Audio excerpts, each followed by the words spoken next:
Alright, so I want to take a picture of this in here. I'm working on my friend's truck, and you'll see right there is what they refer to as the killer dowel pin on a lot of these, except that this truck has the new timing case. This is a 2001 and a half.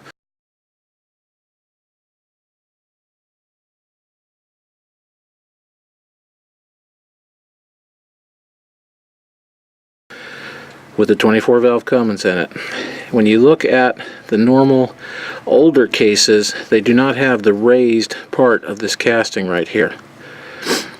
If you hook one of the little picks, you can feel a lip edge behind where my finger is, up inside that hole. The dowel pin's hiding back in there, and there's a lip that holds it. The newer version of the killer dowel pin fix, if you look at it, see the shape of it. You have that height on the bottom of it that's necessary to sit up over the size of the casting. This thing can also be turned over upside down to give you flat, like the original killer dowel pin fix, which was a washer, that shape, the shape you see here, but it had to be flat across because the casting was flat in there. So this fixes both ways. Got the piece off of Amazon from somebody, I think. Can't even remember. Dev Silver Killer Dowel Pin part for Dodge 5.9 Cummins. New. My friend wants it so that he doesn't feel like he's nervous about it. He's had a fix placed so that there won't be any KDP issues. But in this case, I don't think there was any anyway. This motor's got 300K on it without problems. So I'm going to go ahead and install this now. Show it to you when I'm done. Alright, so now there it is installed. It was put in with red thread locker and pulled up to torque specs for the bolt and possibly a little beyond because I don't want it backing off. It does have one interesting feature. When you look at it, there's nothing stopping it rotating the other way, as in rotating in a way that goes the direction of tightness. Looseness, it should lay in there and not fall out until the bolt backs out, and the bolt won't back out all the way because it'll run into the cover. So I'm fighting all of that because I do not want anything to go wrong. Okay, comment may be made about the the rustiness on the wheels. The particular wheels in here, I've had to clean off so much grease, and I live in the south where it's very moist and very humid, and we get rust on things in a heartbeat. It just doesn't take any time for rust to show up. So that's very, very light surfaced rust. It'll come off. The wheels will get greased up as soon as the machine starts running again, which will be hopefully later today or tomorrow. I'll have the engine fired up and getting hot, so it'll be fine. Oh no. Alright. So what we got to do, I got to polish the end of the crankshaft, which is lightly rusted. So I'm going to do with 600 grit paper. This isn't much, I'm just going to clean the surface real fast.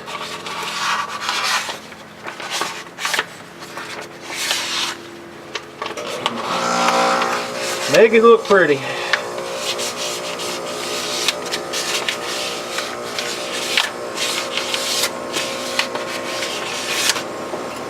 Okay. And I'm going to lightly clean it with carb cleaner. Or excuse me, brake cleaner.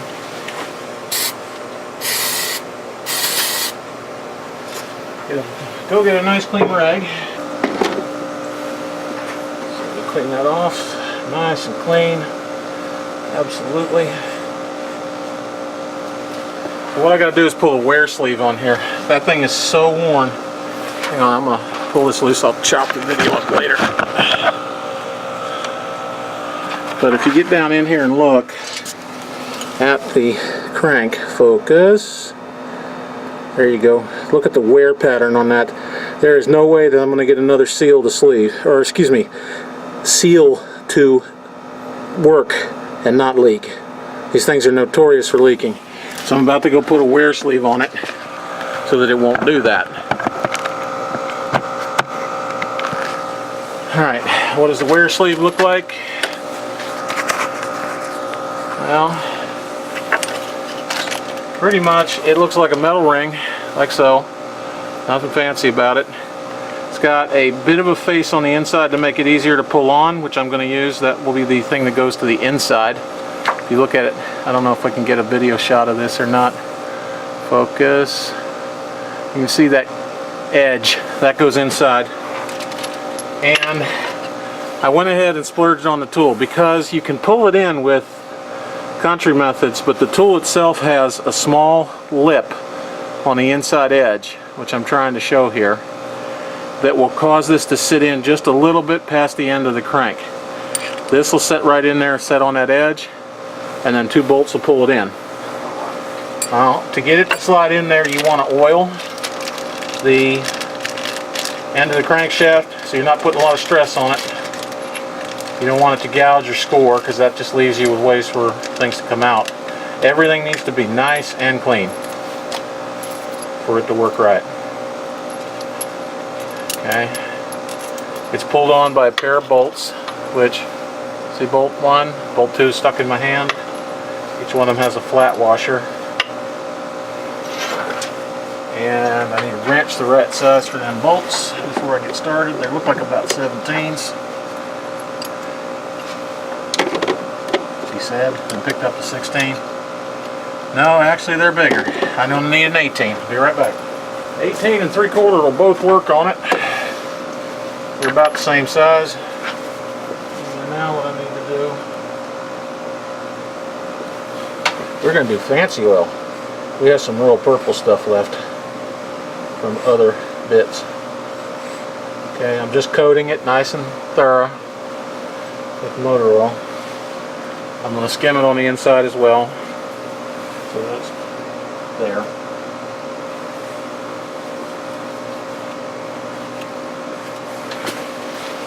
And fit it so it's just about as straight as I can make it. And then we pull this on.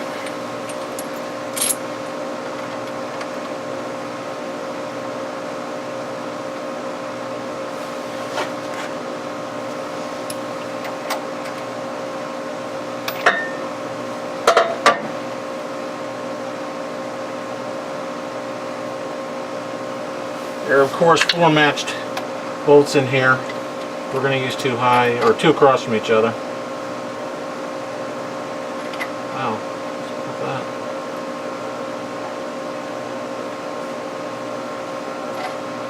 That doesn't feel right. Let's not do that. If it don't feel right, don't push it. Get it right. It will hurt something.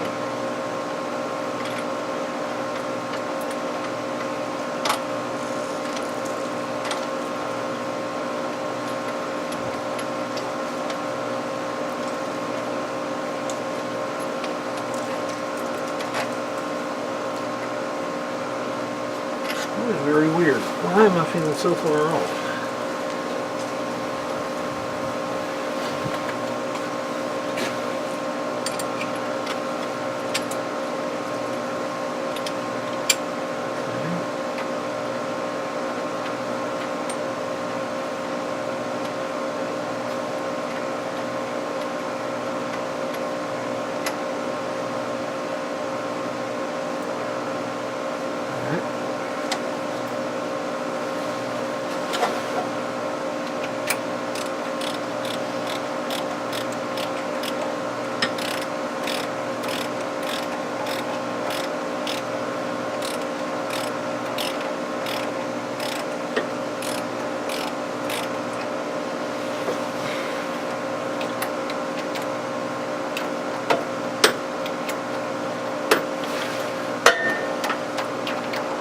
Very smooth, I know.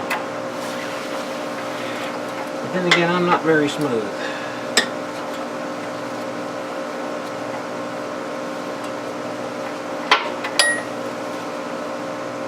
Okay, I've got them just snug. Now the problem is it's not quite straight, so I'm going to go get a brass hammer and lightly be able to tap on the puller so that I get it about square, and then I can start with the bolts. Because again, you don't force any of this or you get junk and you have to pull it back off.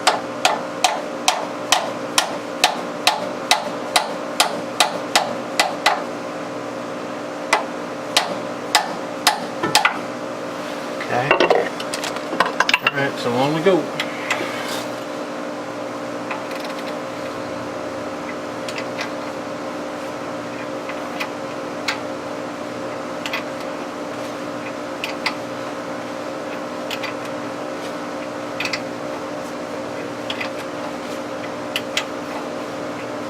Taking it in quarter turns.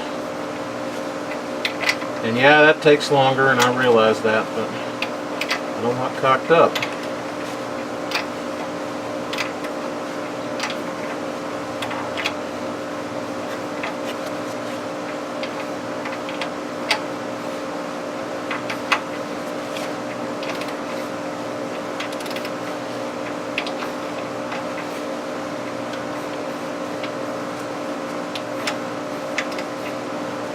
It's a relatively easy pull, you don't have to work too hard at it.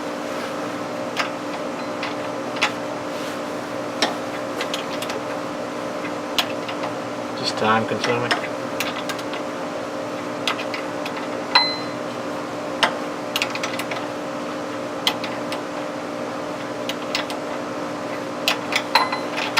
Get this done.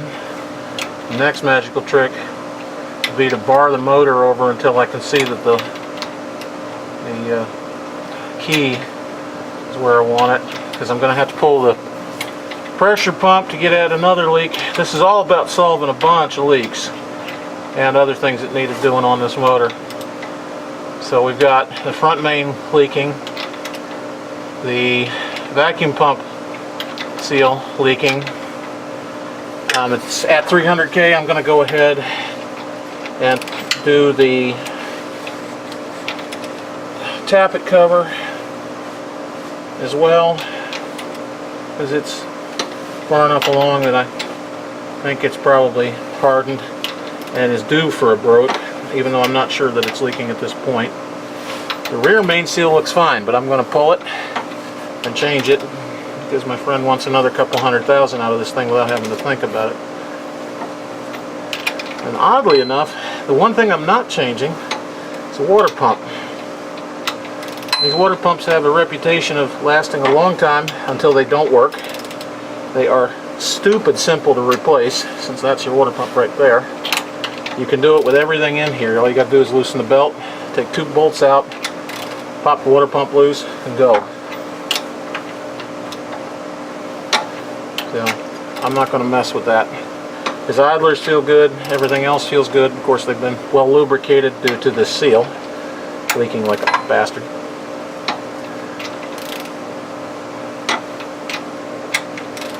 If you want to know if this seal is leaking, people put pictures out there, and I've been cleaning on this thing. I had to get the pressure washer out 3 times to get all the crap up.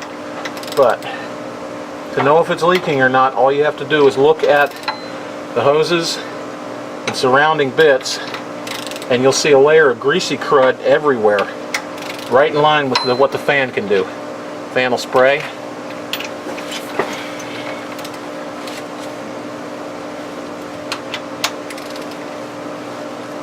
And it will develop a layer of crud you would not believe inside the fan shroud, out on everything, the water hoses going into the radiator, the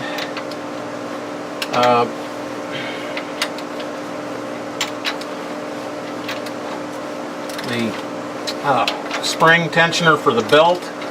The belt itself will be greasy. The air conditioning compressor will get yucky. It gets kind of nasty everywhere. On we go.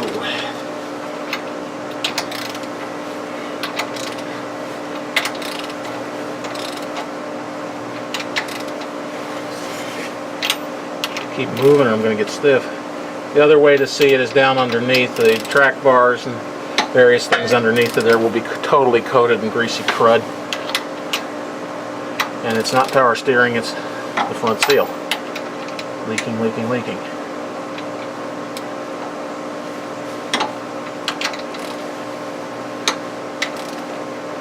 This is when I wish I had those gear wrenches in this size. It'd be easier.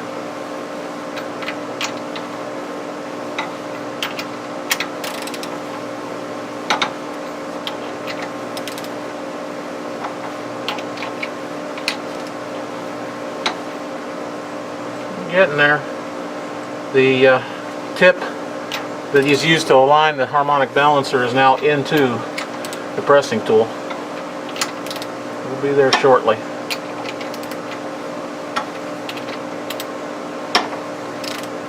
Stupid thing's $140, so I can understand why people wouldn't want to use it, but it does make this job a lot easier to get just right. If you press it on with a harmonic balancer, you don't actually get it all the way in. It goes only to the end of the crank.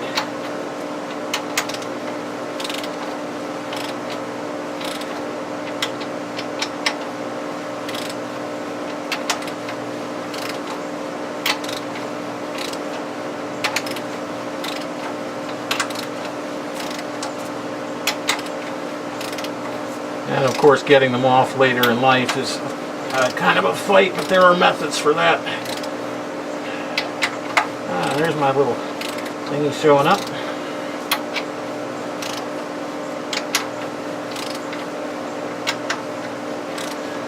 Good. I am bottomed out. What you should see when you're bottomed out, and I'll pull this out so you can look at it. You look down in here, right down in there, you'll see the nub off the crankshaft has come out of the tool. It's not seated all the way on. So if I get up in here, you can see there's a gap behind it. That's fine. That's normal. That also makes it possible to pull it off further on in life when you need to. Now just loosen the bolts, take it back off. There you go. Hit the intercooler there, foolish. Whole thing's going back in the bag, and I'm not going to lose it because I got to do it on my truck in a little while, my own self. Every truck, basically every 100,000 miles, you're going to be doing this. Don't matter which seal you use, whether it's Cummins or something aftermarket. I got one of each in there looking at them to see whether there was big differences. There isn't. A slightly different shape to the metal wrapped around, but the seal's the same stuff. These seals have to seat, so I believe they go in dry, but I'll verify that. So I'm going to clean off with brake cleaner the metal here. I know the seal we took out was really bad. The seal has a nice yellow lip on it, pretty looking thing, but the one that I pulled out had black crunchy stuff all the way up to the front of the seal. It was not in perfect shape. So, alright, we'll now pull my plastic bits out of there.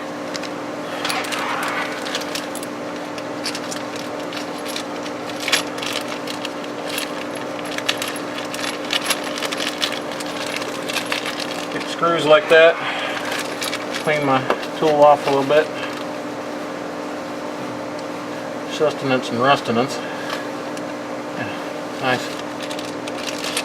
316-3997 is the part number in question. Now what does it look like up close? It'd help if I didn't hit the wrong buttons. I'm a wrong button hitter though. Okay, going down in so we can see what's there. If you look at it now, when I get up real close to it and it gets focused in on it, you'll see that it's just back from the edge of the crank, just a hair. I don't know.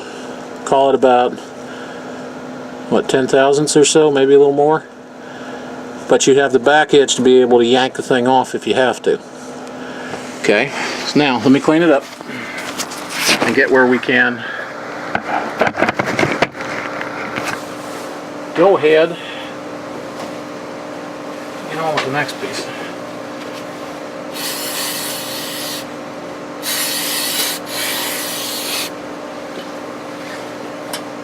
Alright, and while that little baby's drying, we're going to go for a walk. So this is going to stop recording. Alright, so this is the seal I'm putting in. This is the Cummins seal. If you look at them very close together, it is practically impossible to tell them apart. They both have the same part number stamped on them. They both have the shield that's supposed to be pushed out when you go to install them. They both have what looks like about the same depth of seal. It looks like it's made out of the same material. I don't honestly see any problems with either one of them. So I'm going to wrap up the common stuff back in its little wrapper and go on ahead and put it back into its baggie and box and save it away for later.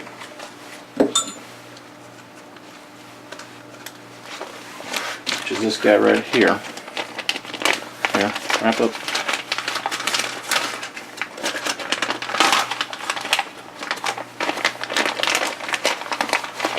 And I'll put her in there. Inside her little cardboard box where the other one came from.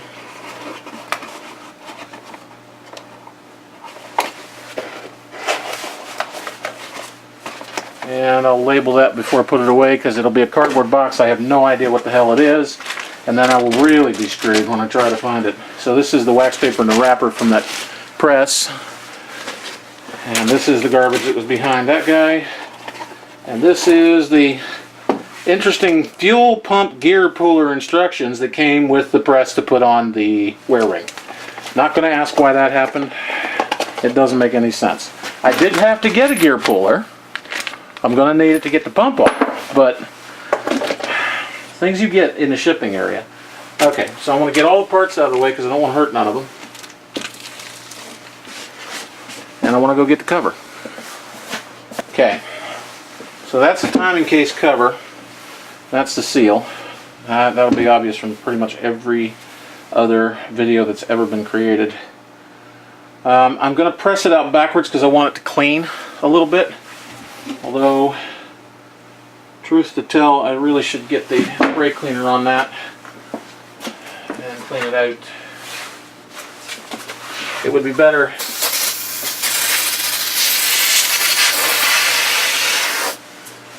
if both sides of that were clean. You don't want any scratches in the steel. It gives a path for the oil to get out. So you want it as clean as you can get it. And when I said it was gungy, I wasn't kidding. It's kind of hard to see, but I'll lift this up and back it. But if you look at the seal, it's possible to see black crud on the lip of the seal that had built up and was just pushing it out. So this is another view of the front of it. You can see inside of there the seal lip is really terrible. Okay. So what I'm going to do is get a couple of blocks so I can lay that up and make it doable. Actually, why am I walking away from the blocks? The blocks are right here, dum-dum.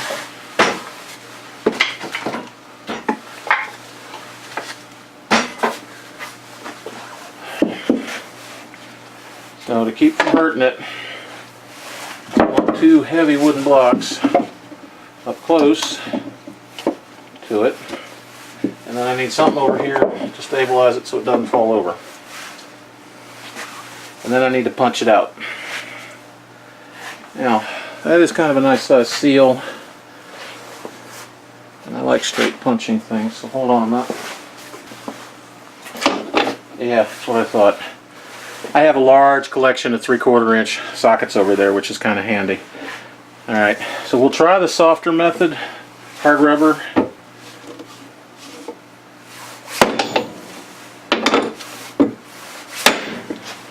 That did it.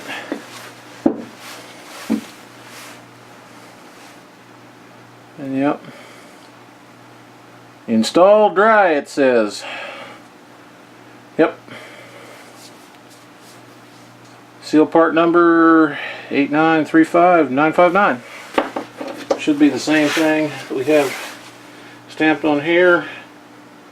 Not quite, because this is for the larger seal, or for the wear surface.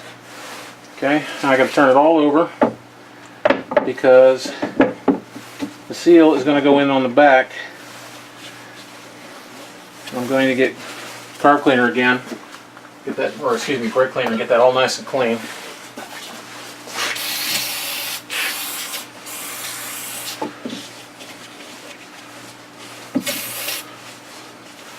Do not want crud on there. Okay. Just swipe this.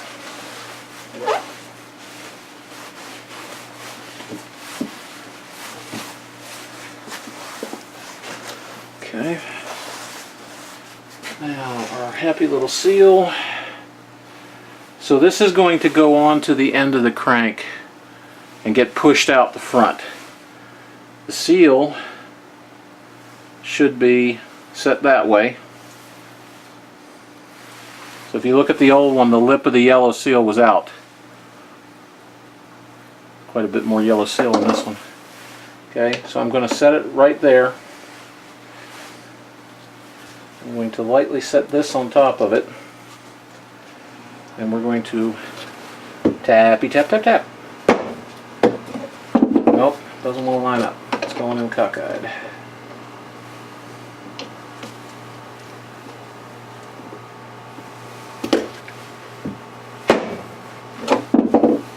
Wow, does that thing want to be a pain?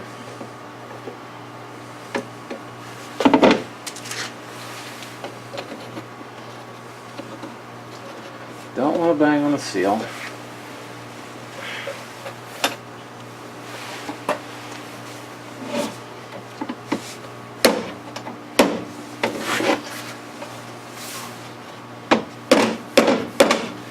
It's too flexible. My surface here is bouncing. I don't want to beat that up, and it's going to have a problem.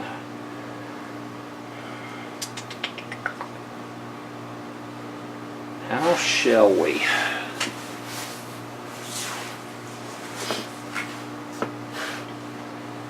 And the obvious answer is turn it all upside down, set it on that, drive down on the case. Let's try it out, see how it works.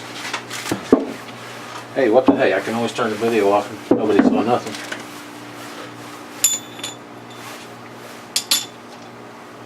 Okay. So, like so. And then just gently tap.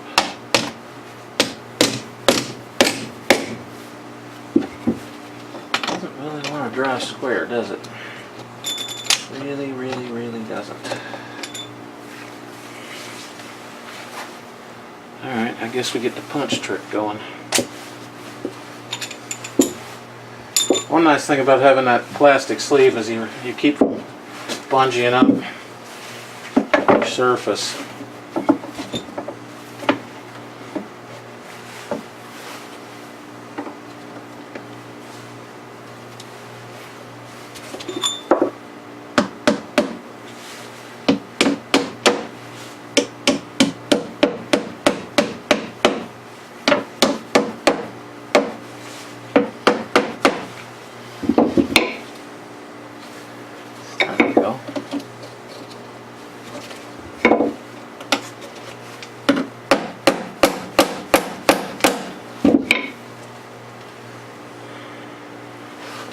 Need a baby hammer. Baby ball peen doesn't look like it's good for much, but it makes a really nice hammer for this sort of thing. Where I can try and set these. Come on. Oh man. You just don't want to be friendly.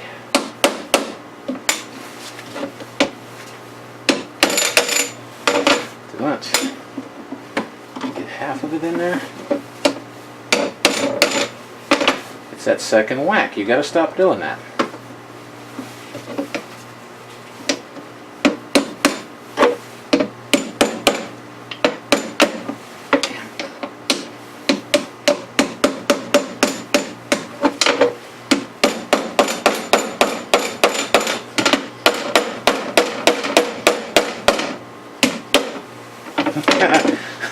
Miserable little. Oh, this thing's gonna be a beast.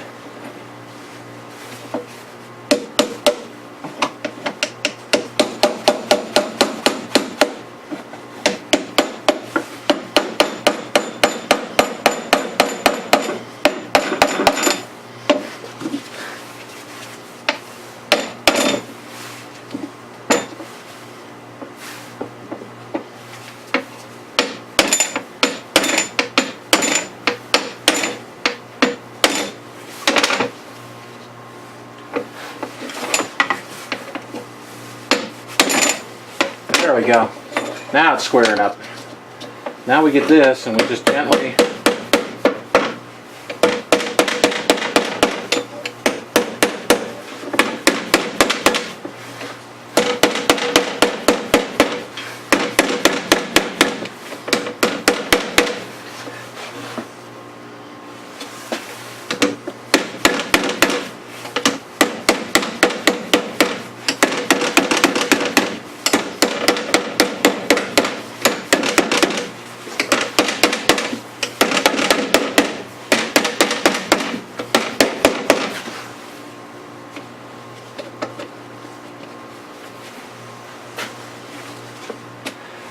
okay.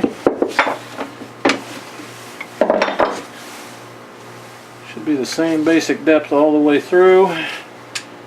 That should be about square. So there you go. Installed. Got the same basic depth all the way. Sleeve sticking out the back. Now, what I need to do is get the last of this cleaned up the way I want it.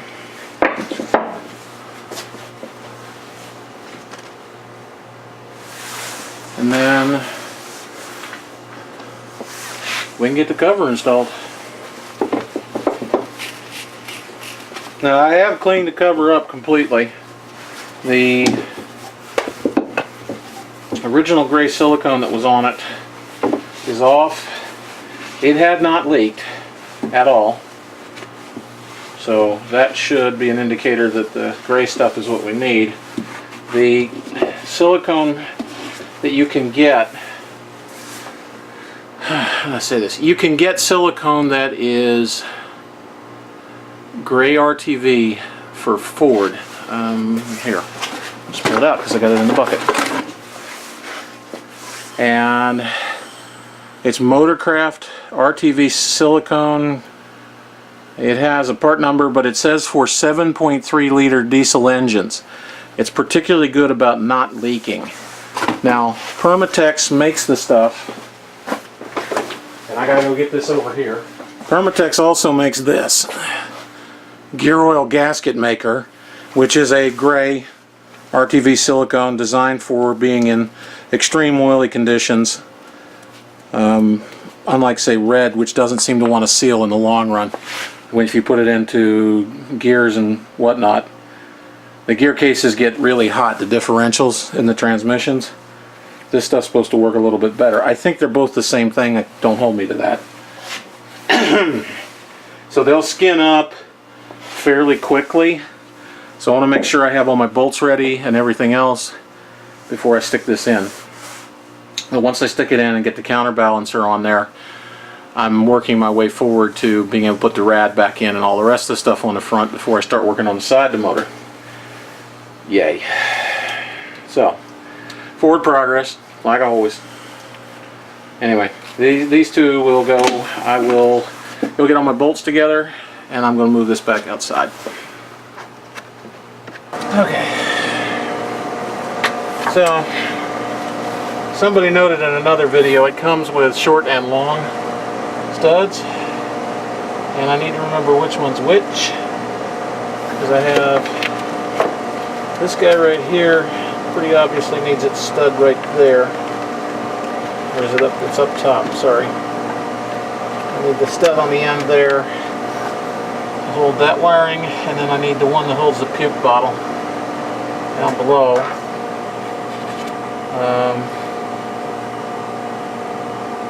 I really only need one bolt in it. I need to put the RTV on and get a couple of bolts in it, and then I can figure out where the rest of the bolts go. So I'm going to go ahead and get the RTV set up going. Okay, so that took a little while. Sorry about that. For those that weren't paying attention, I have been tied up quietly putting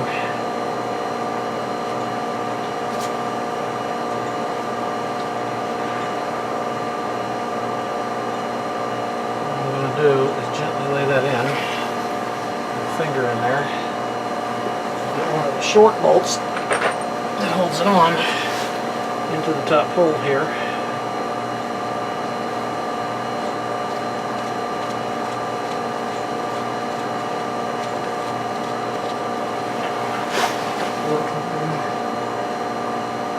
press it gently.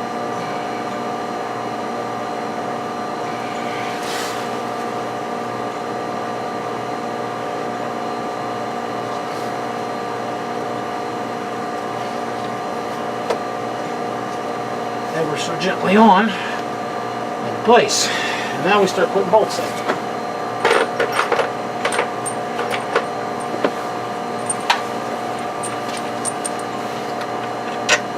Should be a tall one, that's what I thought.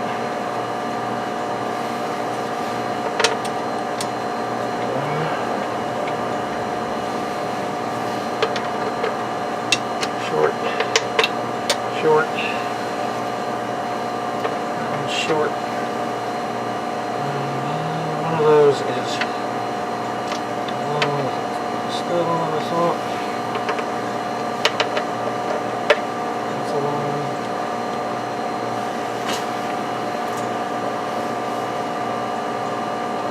Two balls down there somewhere.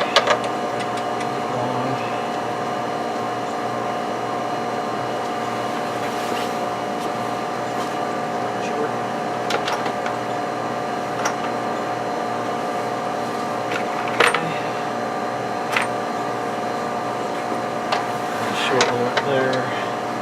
Where's that one guy?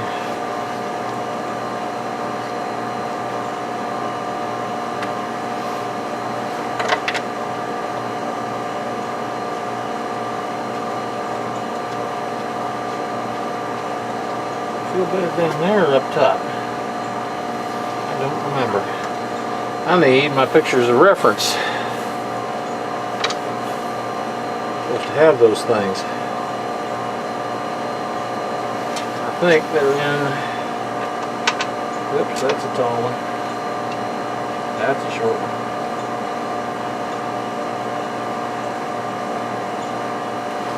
I'll go get my pictures of reference here so I can see which are which. It's always good to have pictures. So when you're taking it apart, shoot things with the camera.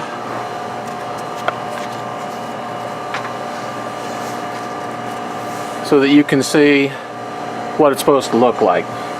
Then you just lay it up on top of the motor as a reference and you know where all the little bolts go. And you look like Mr. Wizard all of a sudden. Well, maybe not. Maybe you look a little less dumb, that's all. Oops.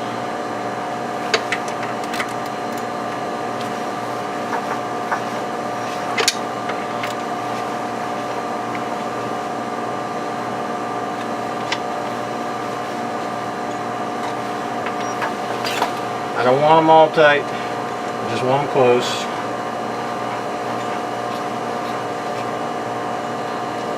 Alright, so the bottom one is the one just over from the bump, which means that what I got right there is wrong.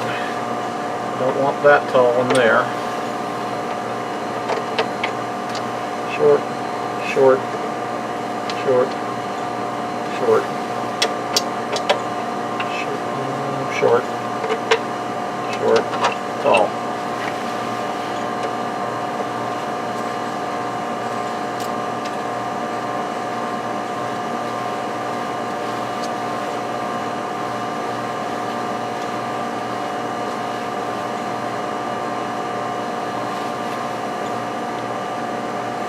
Okay, more bolts.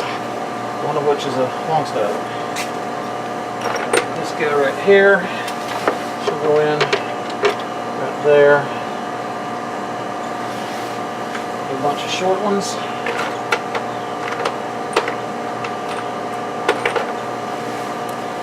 Putting these in. Now, since I'm pulling these up in aluminum, I wouldn't touch a power tool to save my life on them. I don't want to muck them up.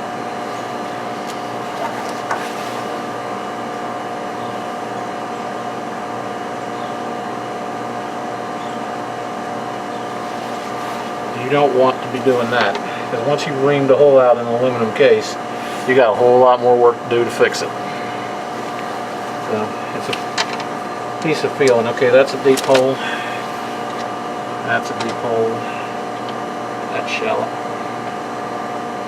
Yeah, it sounds dumb, but it's the easiest way I can think of to express it. There's that. long ones. Right.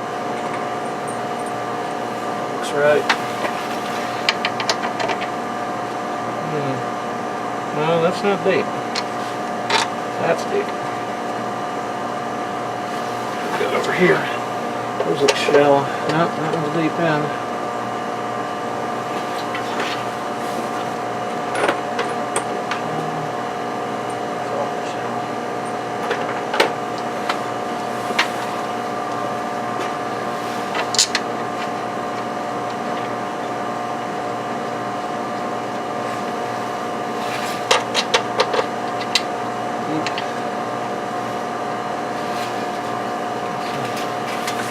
Down there, I don't know whether it's deep or shallow. Where are you? There.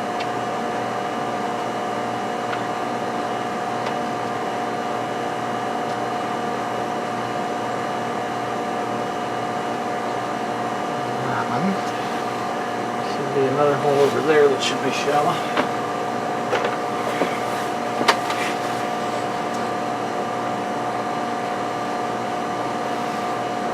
We're getting close. Now the other thing is, this is a metal case, so it doesn't hurt to tighten it like you were doing, I don't know, head or something along those lines. You want to make sure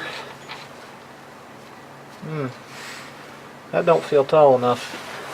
Let's have a look at one of these tall bolts. Are they taller? Yes, they are.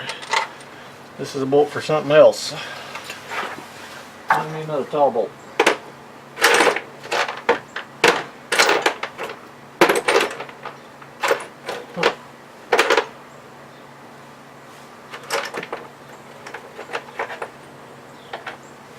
That one just a hair taller? It is. That'll be the one. Okay. So what I'm going to do is start tightening in the middle and work my way in a pattern out, just to make sure the metal case doesn't get a lot of stress on it.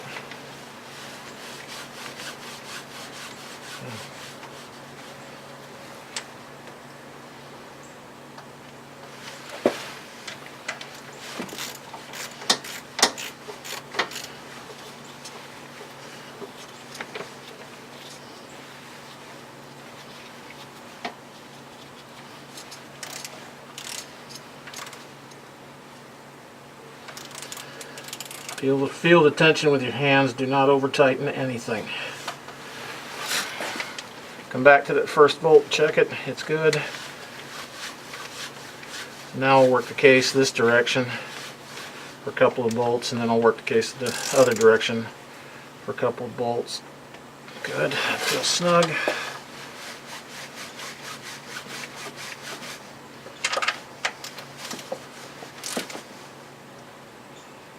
Now the long bolts are actually going into cast iron. The short bolts are the ones that are going into the aluminum housing.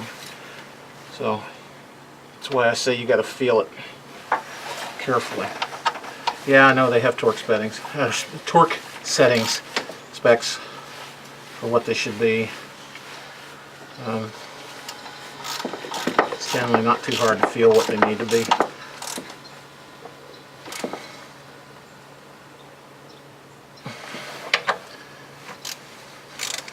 Make sure you don't overdo it.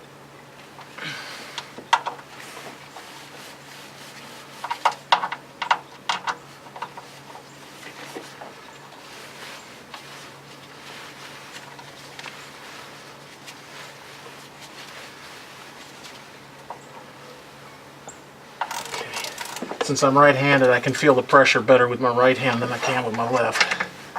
So it's best to feel the bolts in that way.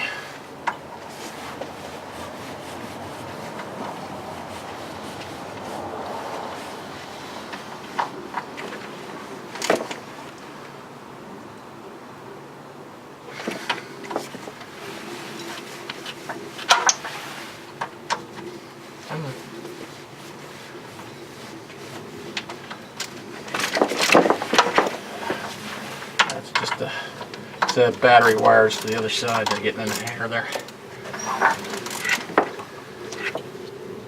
And she's tight. Okay, then we come back over here, start working these in.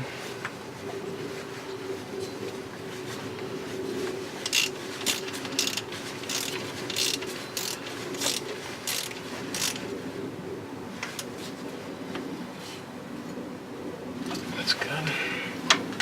That one was tight, so we go on to this guy.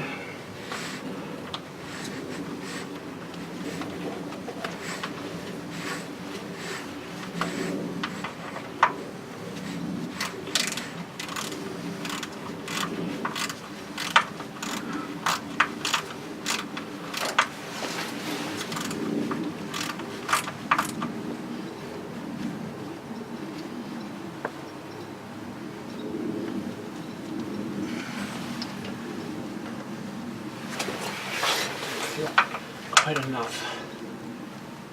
There we go. Yeah, that's good.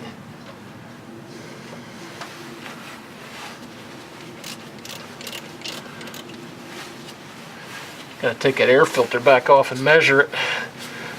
There's an AFE filter on this truck, and the filter is so old that the rubber's cracking. Welcome to the South. In the North, you get to freeze your butt off at this time of year. In the South, rubber fails, plastics fail, and during the summer you wonder why you live here. Fall and winter months it's not too bad, so you don't really freeze too bad.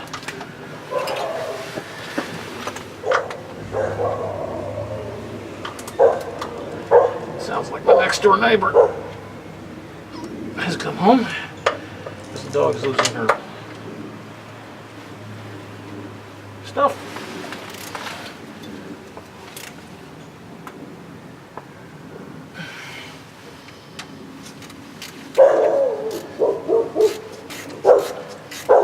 Annie, it's okay. Silly dog.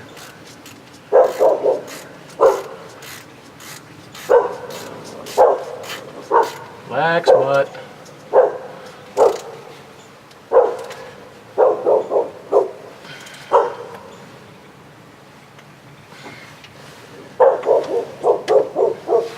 Almost there. 2 more.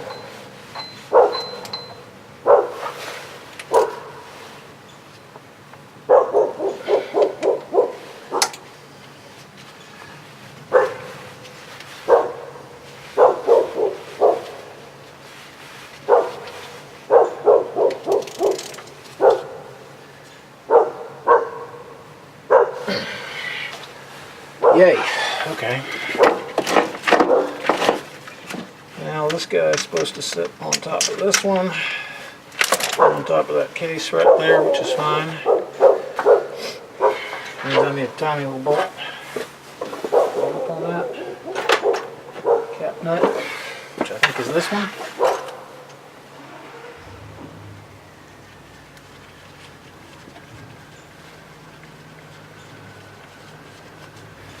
And it ain't 10mm, I don't believe. Oh yeah, it is. Okay, never mind.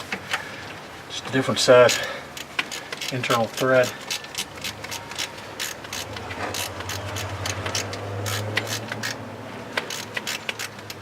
Mine's got the steering shaft to replace too, so I got to take all that apart and look at replacing it. I got to get all that mess off of there. Not too tight. Small thread, old truck. Don't get ridiculous about it. Okay, so now this guy right here, I got to grip it with 2 pairs of pliers and gently pull it out.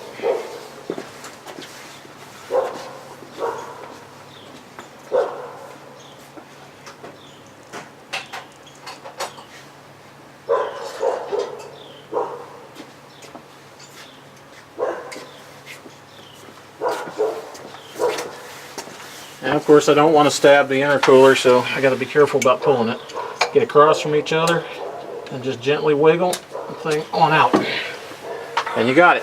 That'll do it. Seal is set.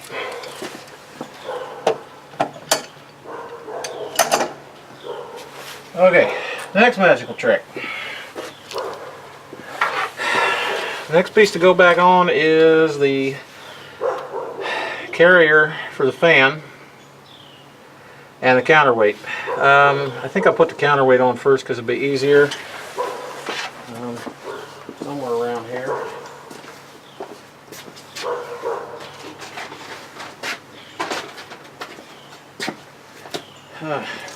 This should be fun.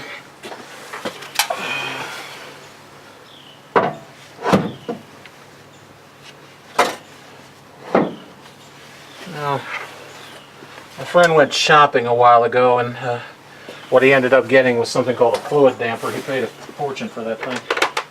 But he gave him a nice little rig.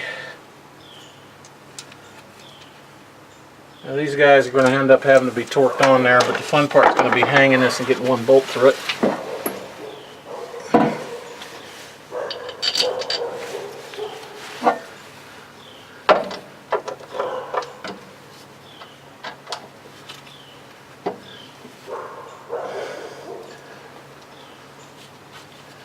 Because I'm going to have to get it up on the centering pin.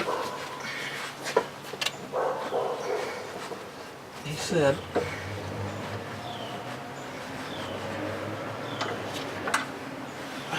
Jesus. Yeah, of course it's going to be a total pain in the butt.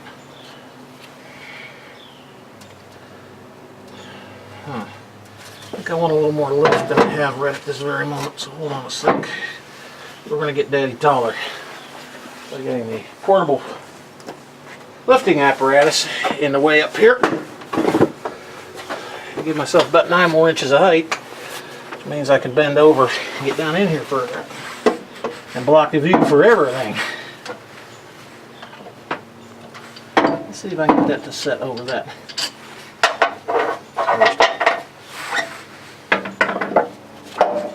Yes, you can. That's cool.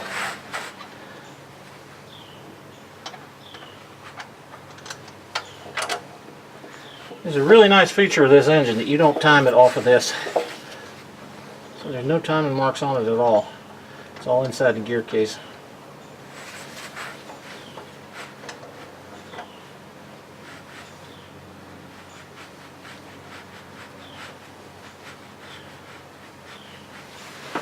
Alright.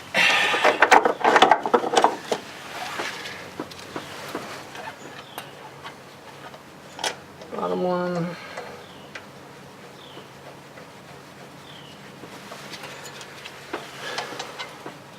Side one. And the other side one. Where are you there? There you go. Doing it all by feel. Isn't that fun?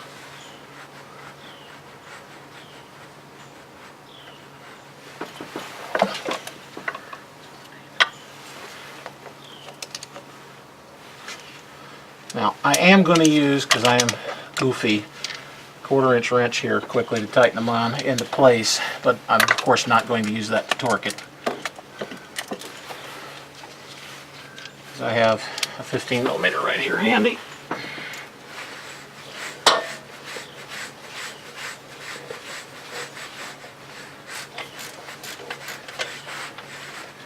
Okay.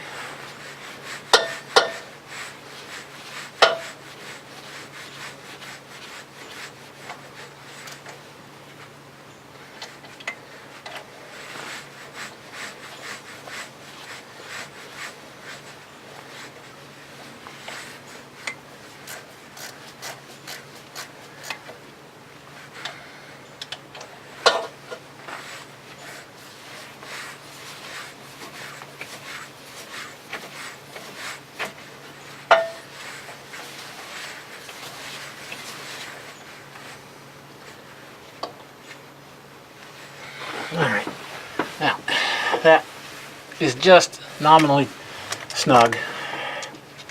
I'm going to go get the torque wrench after I figure out what the torque specs are on this. Nothing like getting grease all over your iPhone. It's really nice. And tighten the balancer's bolts to the proper specification, 92 foot-pounds. Okay, I could do that. A little torque wrenching action.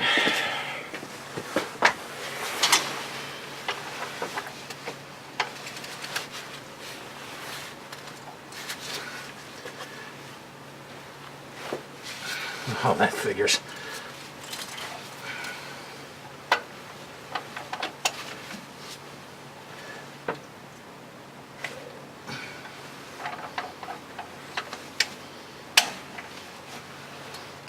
Ah, stop that.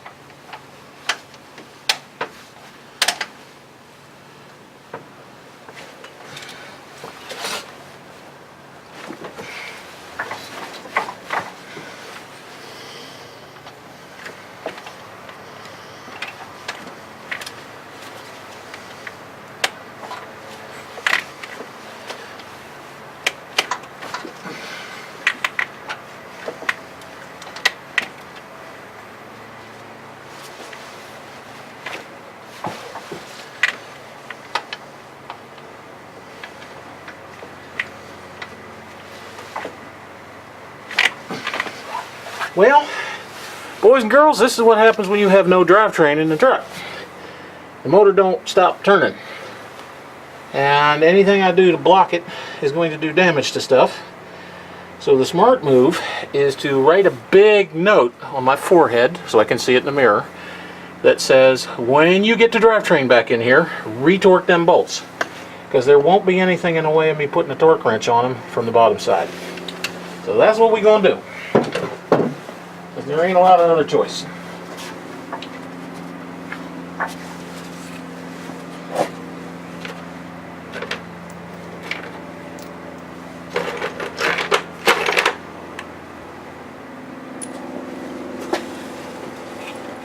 Alright, so we got 3 short and 1 long on this little jewel.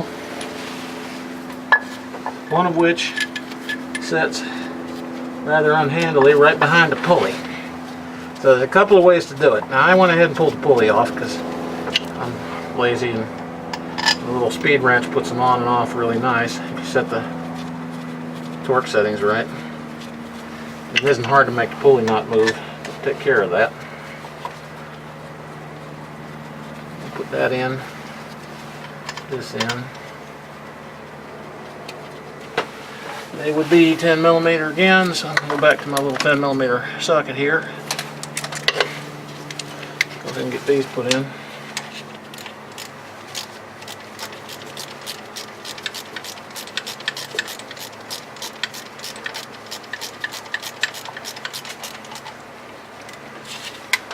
Again, don't over tighten them until you get them all up, and then snug them in place. This hasn't got a gasket because it isn't actually blocking anything behind it. It just needs to be torqued to like 18 foot-pounds or so, which is what these bolts will do. And you can generally feel that, especially in cast iron. Although 18 may be the wrong number. I won't guarantee that. Check the manual. Whatever you do, get them tight.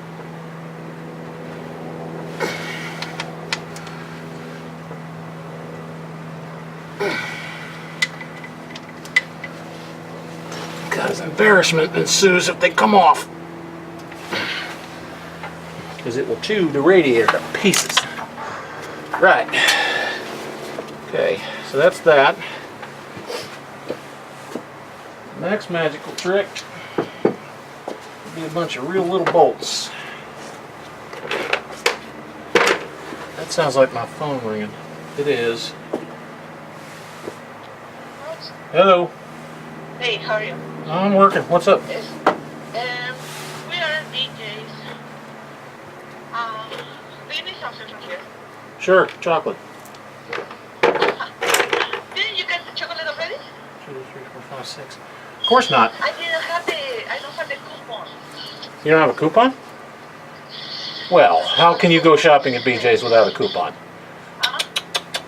Shopping at BJ's without a coupon. Tisk, tisk. Thank you. I don't know, babe. Whatever. Do whatever you want. See you. Uh-huh. See you when you get back.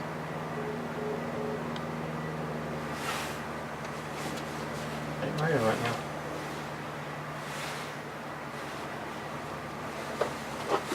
Alright. One bolt in the hole.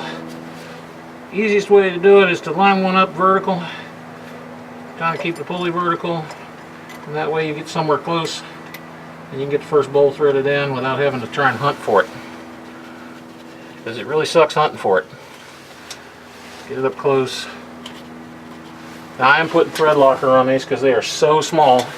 I want to torque the bejesus out of them. I just want them tight. I don't want them coming out because they're carrying the fan weight behind all of this thing. Actually, these little bolts don't carry the fan weight. Stand corrected. These little bolts are just carrying the pulley. The cast iron bit with the rotating bearing piece has the left-hand thread for the fan. So get all these on.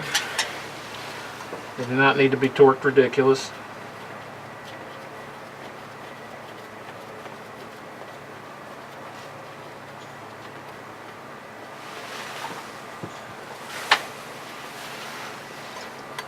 And this truck also had a radiator, or excuse me, a thermostat that was stuck open. It wouldn't get warm at all, hardly. You had to drive it forever to get any temperature up on it. So I got to fix that too. I got a thermostat to go in it. And right now I'm not sure that I don't want to run it because it needed a flush really bad. There were green goopy things in there. The green goopy things did not make me feel good about its health. I'd like to run a flush on it with a detergent cleaner. Kind of break everything up and get it cleaned out. Because right now I'm not sure it's that good.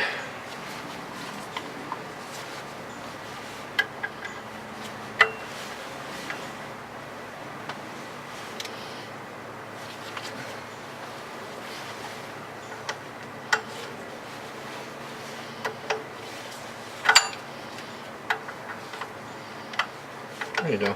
Oh. You do not want any of them loose.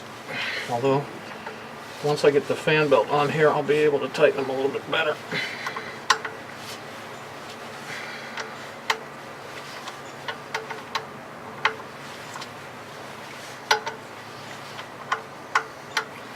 Okay. What I need is a nice long 3/8 ratchet, and I should have one of them out here. In this format. So let me drop that package on there. I don't know where I put that. I didn't bring the whole rack out. So I'm going to put a new belt on it, which will give me a little bit of fuss in the fight, but we'll get her there.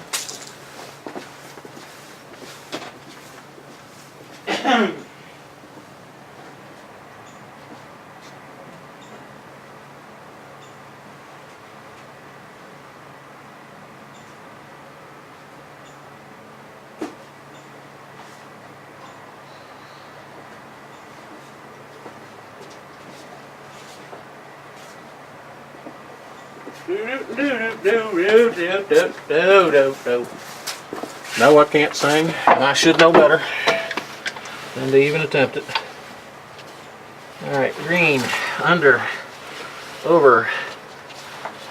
This gets pushed which way? I remember which bit is which. Okay, those run up and over. Where is it? Belt routing says go under, over to pull back, down underneath, and up. So I got to pull a big loop up in there. Alright, 3/8 inch ratcheting device.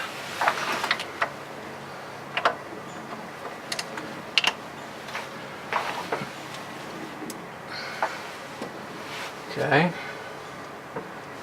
Alright, so this is supposed to go there. And that is supposed to come all the way up in here over that. So now what I want to do is most likely take that off there, so I'm working up on the top. This is sort of arty here, what you got to do to make this work. Get it in on the belt pulley that it's supposed to be on and not over the bolt head moron. Okay, so it's got quite a bit of stretch I'm going to have to do to it to get it in where it belongs, but that's that. There she be. Now she's nice and green. And things are not rotating so easy, and I can put a little tight on the hand pulley. It'll be harder to turn this now, but not impossible.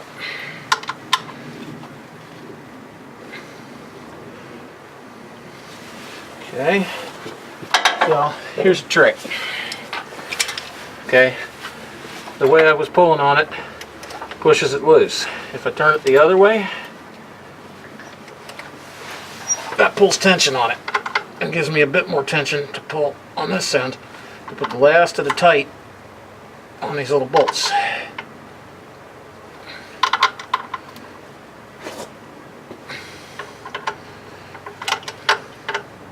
Again, they have red thread locker on them to make sure they do not come loose. Good. That is what I want to see. Now, she needs a rad. Most of this stuff can get out the way. And I got dinguses stuffed in here, and I got wonkies stuffed in there. And I'm taking them hoses, so I'm gonna get a pan. And while I ain't got a radiator in here, since I got to take a power steering lines loose and replace them, I'm gonna get to them the easy way and do it while I can get to the underside down here and just get them loose. Because if I can do that, life will be much better. And they're 18mm. I got crow's foot wrenches to do that. Let's do that.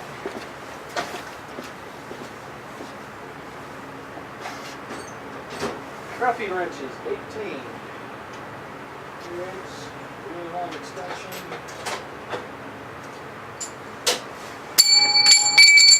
Don't you bash yourself, you moron.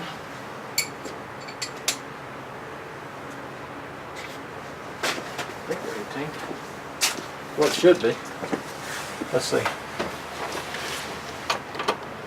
Yep, looks like 18 to me.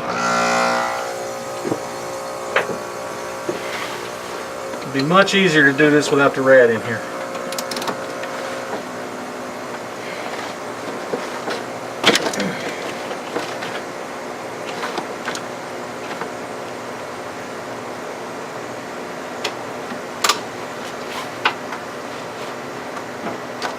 You're just being a moody little prick.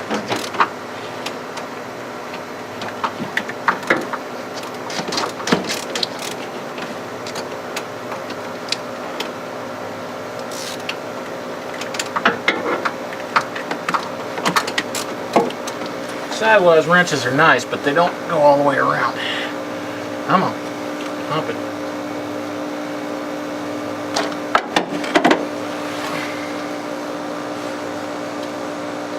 Gotta do some work on the electrical system in here too.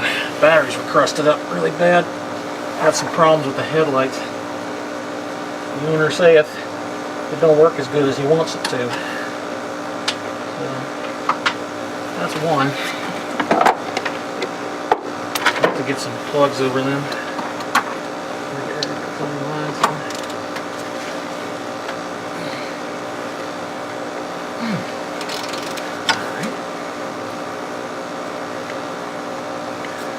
Whoa, that one's not in the mood. I think we're going to have to get the straight wrench for that one. Let's get a wrench. Flare nut wrench straight down there. Better leverage. Everybody that does mechanics knows this trick. You can't get enough leverage on that.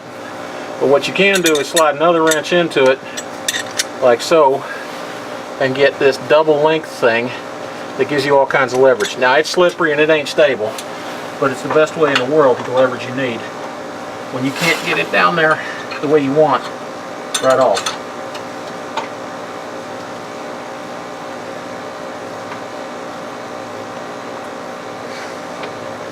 He said, trying to get this stupid thing to come loose.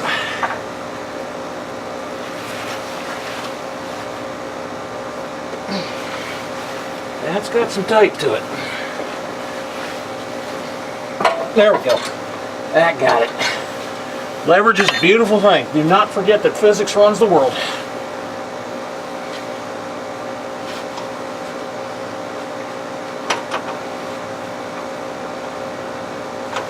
See if we ratchet in. First foot gets that a little bit better now.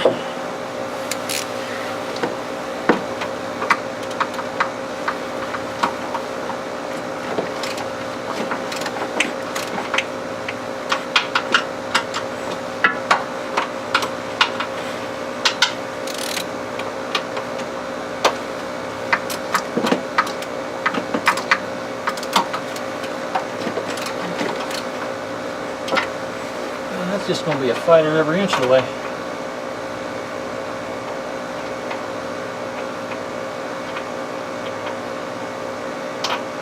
These lines have been in this truck since 2001. They are really trashed.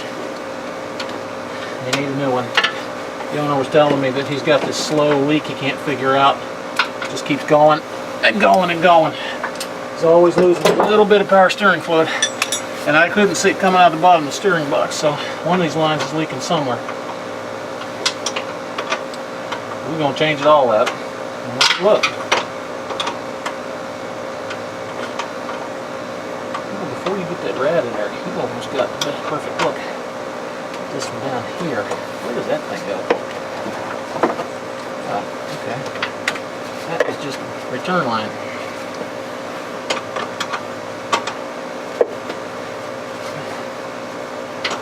Something else I should note about these things, the power steering lines, when you go to take them off, for whatever reason, they've got a nitrile O-ring on the end of them, right there. And almost every kit I've worked with so far hasn't had the nitrile O-ring in them. So every time you take them off, you got to put something on there. And you got to go get them. They will sell them at the auto parts store, but you got to remember to ask for them. Oh man, his power steering fluid does not look good. It's brown. It is not the color it should be.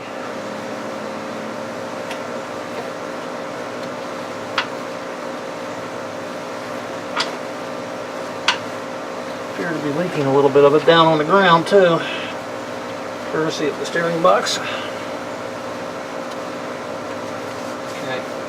Well, while I'm doing the rest of this, I'm gonna blank cover it for now. I do not have plastic plugs for it. I wish I did, but I don't. So we'll deal. Okay, radiator time. Let's go get a rad puller in. And down she goes. Now I will tell you that this had one of the nastiest gray, muddy, fuzzy looking messes on it that you have ever seen when we pulled it out of here because of the grease ring on the radiator.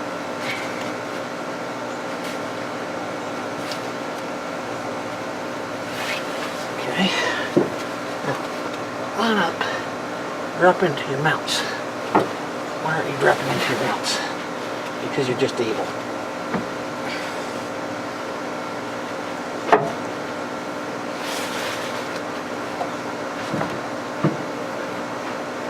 There she goes. There's two rubber donuts down there and pegs off the bottom of the radiator. All of it's got to line up. Once it lines up, you got it. Okay, bottom radiator hose is on but not clamped. We'll get that in a little bit. And we got to put a couple of nuts and locks in there. Nuts and fascias.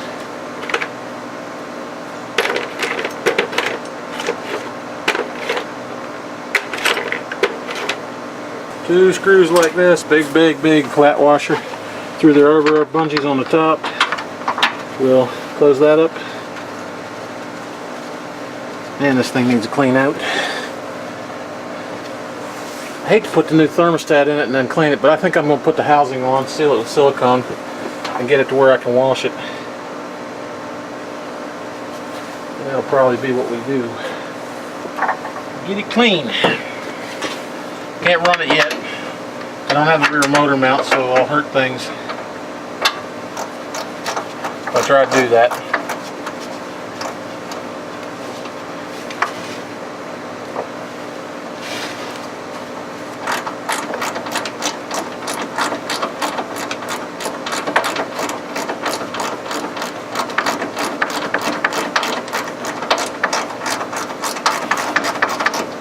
Besides which, it ain't got no batteries in it yet.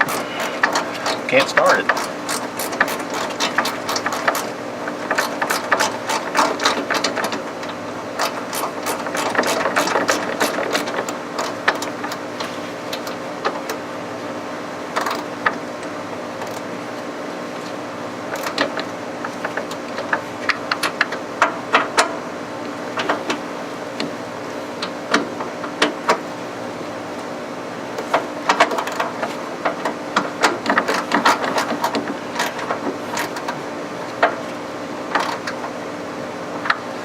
just distort the rubber bungees as you're pulling it in. All you want to do is make them crunch down.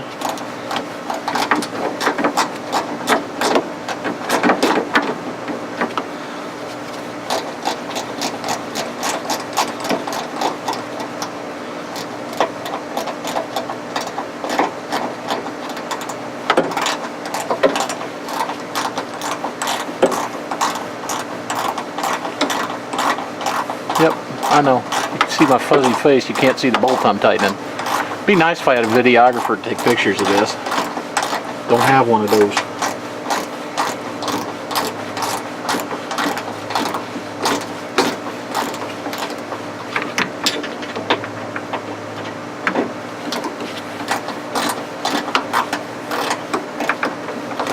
Alright, we're getting close. Starting to squeeze the rubber now. Take about a half a turn or so once it starts to get tight, and you're there. Radiator's nicely mounted now.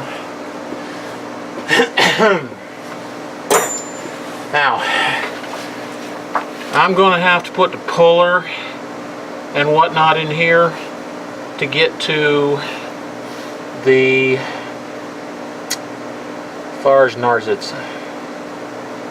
I have to take the pump out to do one of the gaskets on the side of the motor. The tappet cover really is, I don't know, somebody said you can do it, but they're doing it on FedEx trucks and they're feeding the cover in.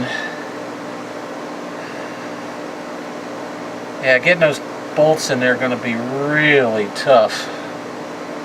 I'll have to take a long look at it because it'd be one heck of a lot easier, but I don't need to put the fan and the fan shroud in right now. Though I do need to put the Pukey bottle back on. That needs to go. Where's my little nut for the Pukey bottle? There. This is one of the hokiest mounting systems I've ever seen in my life. I think it had a metal mount. Now it's got one of these zip tie straps. This whole thing is just a bad joke anyway. It's a heck of a way to handle crankcase ventilation that generates oil, especially when you got one of these diesels that's got blow-by. The end result of this mounting fiasco is the craziest thing you've ever seen in your life. Okay, 10mm.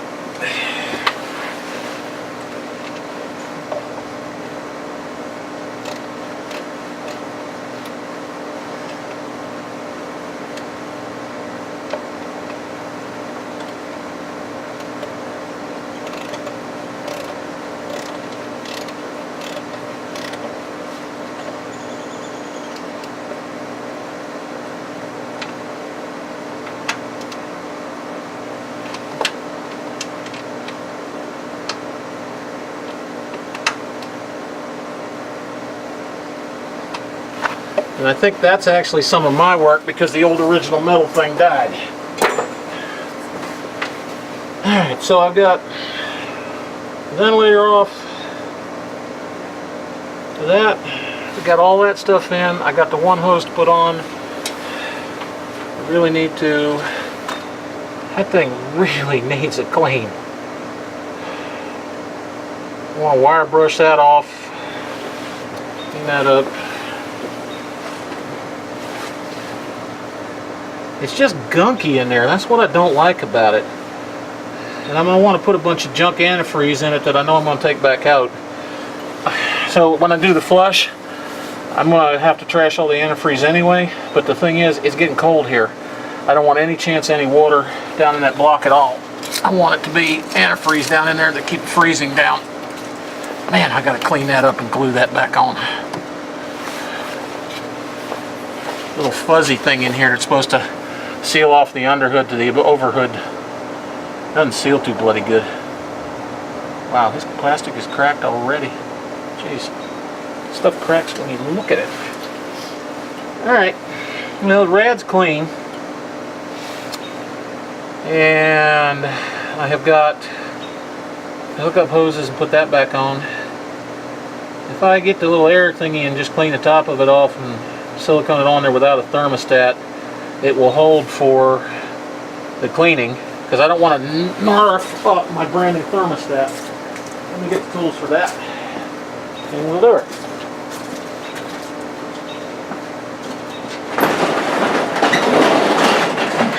Little air hose action's called for. Yeah, so the little Velcro brushy pad on this thing is nice. If I had any strength in my arms. Come on. Weakening these monsters.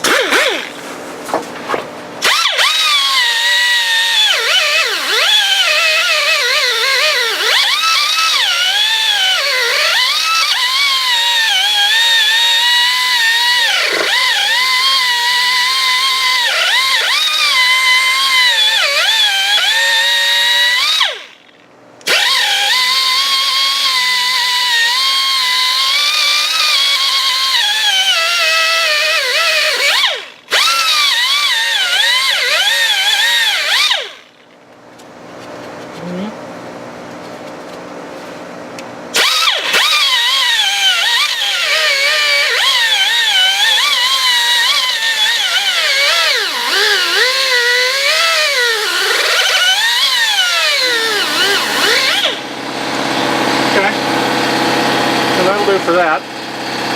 Hang on while the air compressor gets done.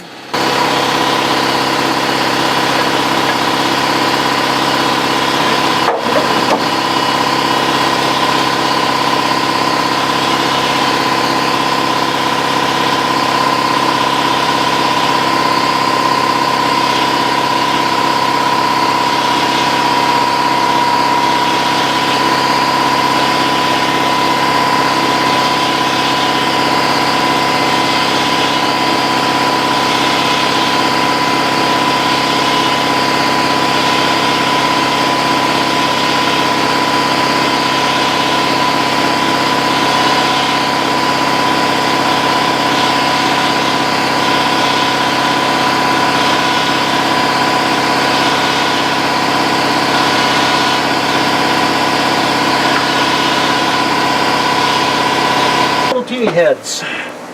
So I'm going to put this back together even though I don't have the fan and all that jazz in there for the time being, just so I can fill it up with coolant.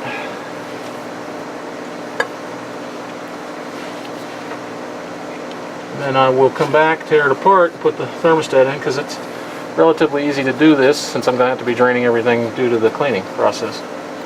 So yeah, I know I'm doing everything twice, but the fluid flushes on these things, when you let them go too long, kind of add up to a lot of work. So that should be a 7, I think I was told.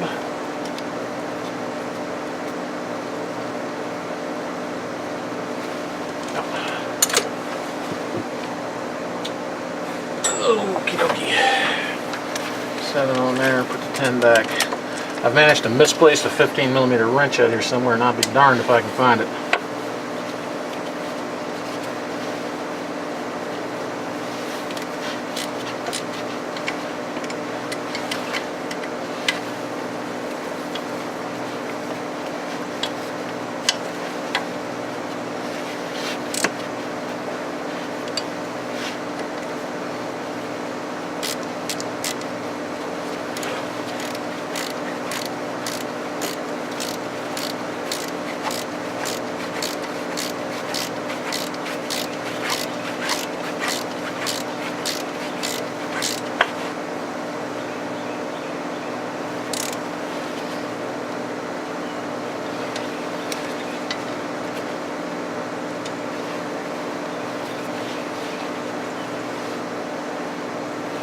Come to think of it, I know of a crazy way I could clean this, because I can get the engine started. I just can't run it with a fan because it's tilted funky and it'll beat the fan against the guard.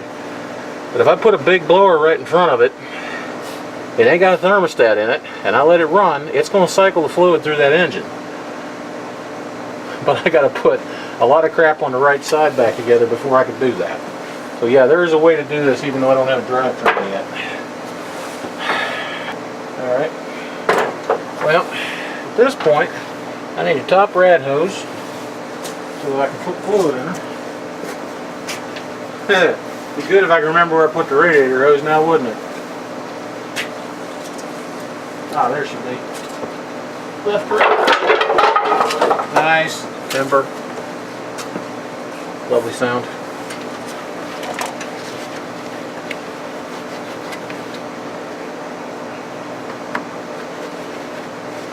It's in there temporarily. The bottom one can get strapped, so I need to go get a pair of pliers here, which I seem to have. Somebody I saw in a video yesterday said, I wish I had the hose pliers. I know what they're talking about. It would be nice.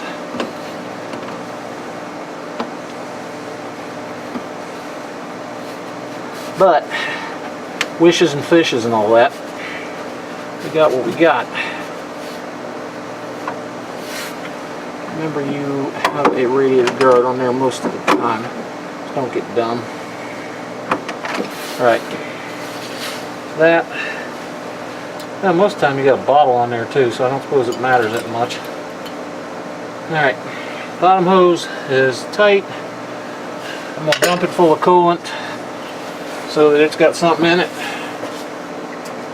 I'm getting every crappy antifreeze bottle I got.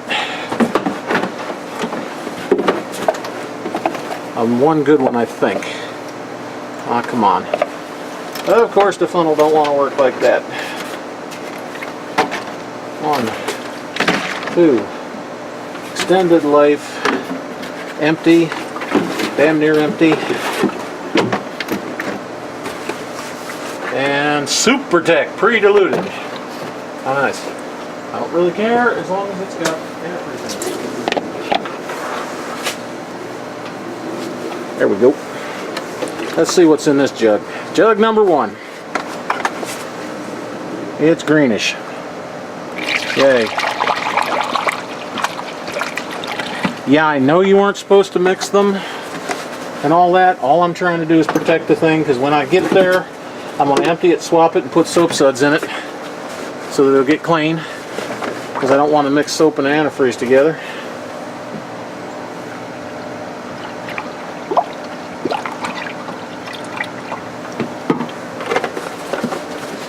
That was undiluted.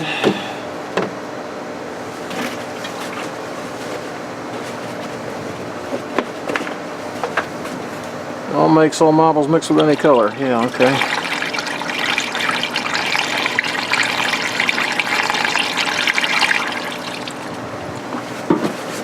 Undiluted.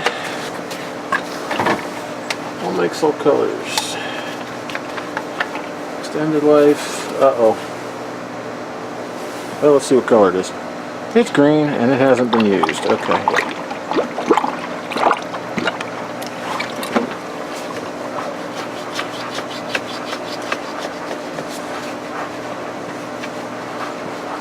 There. That'll make it go faster. Yeah, it's now funneling into the motor.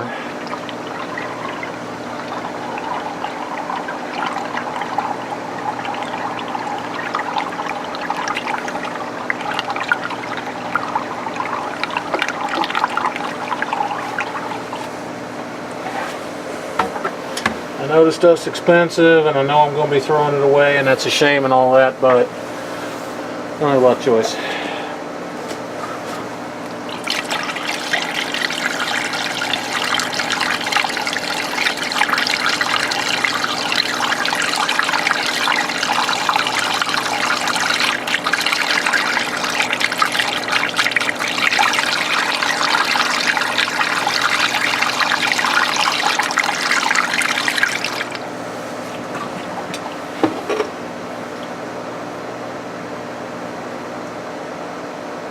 Okay. I think we're going to go pre-dilute mix on one more.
figure out if I need to done.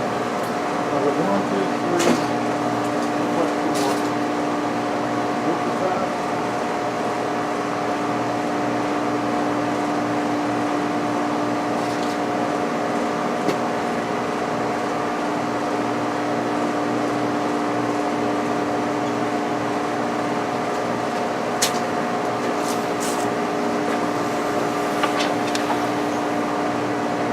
I think that should.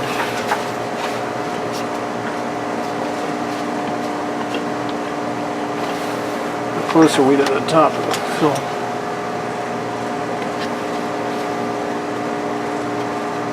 Like here. I have not filled the head yet.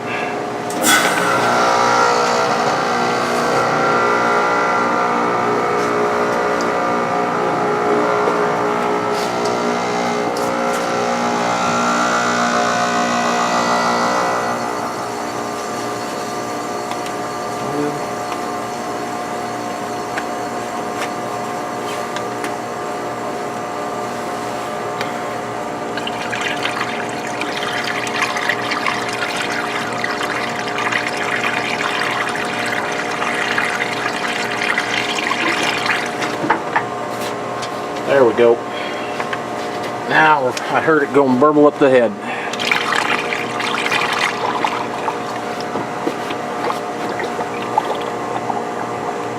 And we got a slight dripping leak over there. That's perfect. Now I'll set the hose. And we should be grand on the let's not break into the motor thing.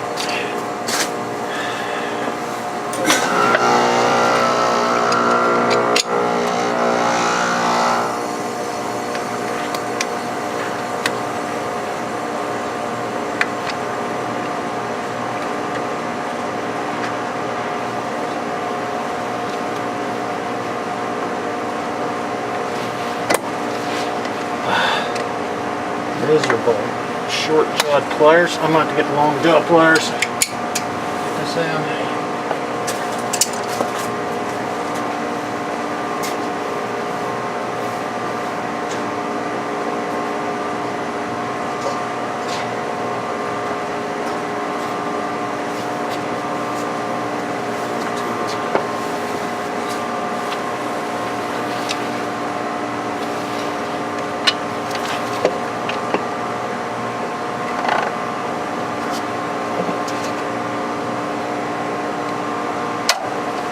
Time being, that'll hold that. This will hold that. And that should, yeah, we're above the head, so we should be good. We're about 2/3 of the way in the back. I know it's short on antifreeze, but I don't care. It's just enough to make sure it don't freeze. Okay. I think we're about done on the front of the motor. We got to go to the side of it now. Going to be a bunch of work. C'est la vie. Take that out. When time comes, I gotta put that press on there. I got those lines out right now. Oh, that's what was looking on. Alright. So that was an excellent time for a break, I think. So we're gonna take 5.